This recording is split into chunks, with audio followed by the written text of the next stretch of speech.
नमस्कार दोस्तों। भारत में भाषा को लेकर बहुत तरह के आंदोलन हुए हैं। भाषा को लेकर पुराने समय में कई आयोग भी बने और भाषाई आधार पर पहले बनने वाला राज्य आंध्र प्रदेश था। ये तो थी जानकारी एक जनरल नॉलेज के बिहाफ पर।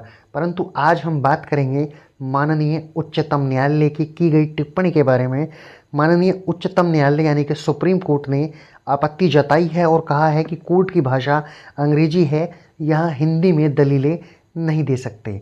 यह आपत्ति उन्होंने एक याचिका की सुनवाई के दौरान जताई है और ये टिप्पणी भी उन्होंने याचिका की सुनवाई करते हुए दी है। तो चलिए जानते हैं इस मामले को।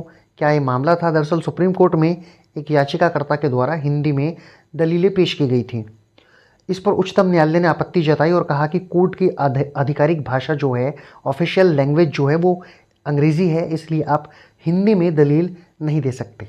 अब जानते हैं कि किस न्यायमूर्ति ने ये टिप्पणी की है, किन्होंने ये टिप्पणी की है और ये आदेश दिया है। ये दिया था न्यायमूर्ति हरिकेश रॉय और न्यायमूर्ति SVN भट्टी की पीठ ने ये टिप्पणी की थी और जो हिंदी में दलील दे रहे थे उस याचिकाकर्ता को कहा था कि आप अंग्रेजी में दलीलें दें। अब जानते हैं कि कोर्ट में आखिर क्या क्या हुआ और कैसे माननीय उच्चतम न्यायालय ने ये टिप्पणी उस याचिकाकर्ता पर की है।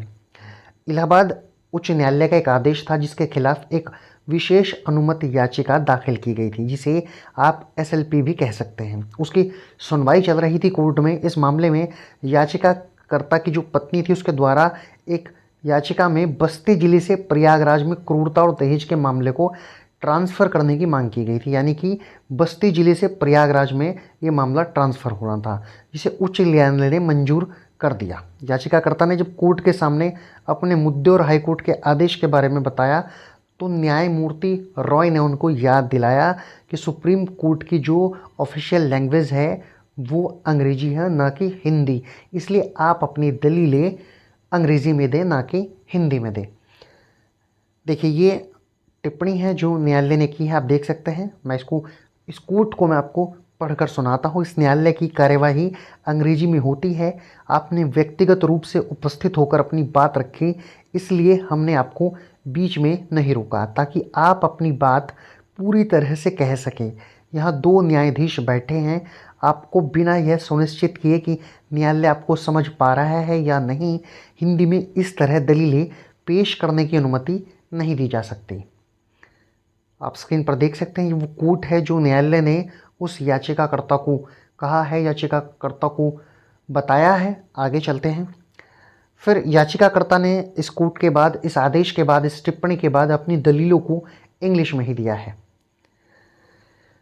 और इस पर सहमति व्यक्त की है। जो कोर्ट ने किया था, जो टिप्पणी कोर्ट ने की थी, उस पर सहमति करते हुए, उस बात को स्वीकार करते हुए बाद में उसने अपनी जो दलीलें थी वो अंग्रेजी में दी और बाद में न्यायालय ने भी इस मामले को मीडिएशन के लिए भेज दिया।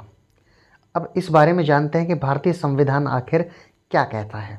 भारतीय संविधान के अनुच्छेद 348 के अनुसार सुप्रीम कोर्ट और उच्च न्यायालय, यानी कि उच्चतम न्यायालय और उच्च न्यायालय, आप अंग्रेजी में कह सकते हैं कि सुप्रीम कोर्ट और हाई कोर्ट में सभी कार्यवाही अंग्रेजी में होनी चाहिए, जब तक कि संसद द्वारा अन्यथा प्रावधान ना किया गया। यदि संसद प्रावधान कर देती है किसी और भाषा के लिए, तो आप अंग्रेजी के अलावा उस भाषा का भी प्रयोग कर सकते हैं।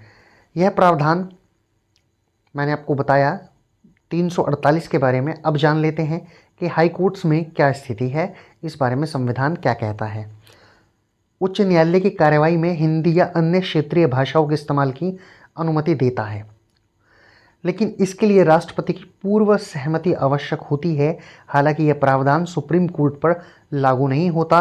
अनुच्छेद 348 के अनुसार कानूनों और फैसलों के आधिकारिक पाठ अंग्रेजी भाषा में ही होने चाहिए, यानी कि आप हाई कोर्ट में अगर राष्ट्रपति जी से अनुमति ले लेते हैं तो आप अपनी भाषा का प्रयोग कर पाएंगे, परंतु सुप्रीम कोर्ट में आपको सिर्फ और सिर्फ अंग्रेजी में ही अपनी दलीलों को रखना होगा, अपनी बात को कहना होगा और वहाँ के फैसलों की जो ऑफिशियल लैंग्वेज है वो अंग्रेजी ही है।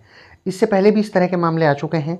साल 2022 में भी ऐसा ही हुआ था, परंतु उस समय याचिकों को एक वकील मिला था जो अपनी बात को अंग्रेजी में ट्रांसलेट करके माननीय न्यायमूर्ति जी को समझा रहा था। तो 2022 में भी इससे पहले भी एक मामला ऐसा आ चुका है। तो फिलहाल आज के वीडियो में मैंने आपको सुप्रीम कोर्ट की लैंग्वेज के बारे में बताया, मैंने बताया संविधान के आर्टिकल 348 के बारे में, जो कि सुप्रीम कोर्ट और हाई कोर्ट की ऑफिशियल लैंग्वेज के बारे में है। आशा करता हूँ कि वीडियो आपको पसंद आया होगा। यदि ये वीडियो आपको पसंद आया है तो इस वीडियो को लाइक कीजिए, हमारे चैनल को सब्सक्राइब जरूर कीजिए।